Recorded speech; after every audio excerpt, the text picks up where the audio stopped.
There's no feeling more intense than starting over.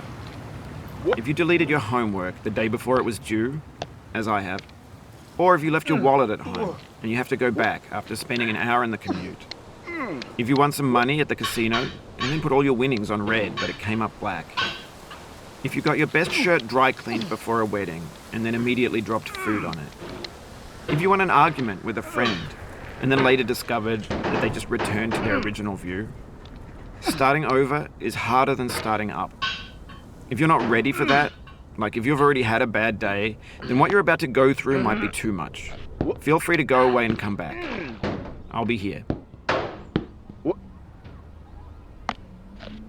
Alright, thanks for coming with me on this trip. I'll understand if you have to take a break at any point.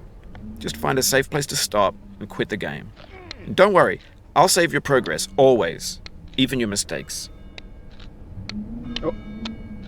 This game is a homage to a free game that came out in 2002, titled Sexy Hiking. The author of that game was Jazuo, a mysterious Czech designer who was known at the time as the father of B games. And B games are rough assemblages of found objects. Designers slap them together very quickly and freely, and they're often too rough and unfriendly to gain much of a following. They're built more for the joy of building them than as polished products.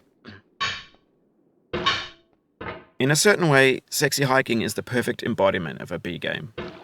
It's built almost entirely out of found and recycled parts, and it's one of the most unusual and unfriendly games of its time.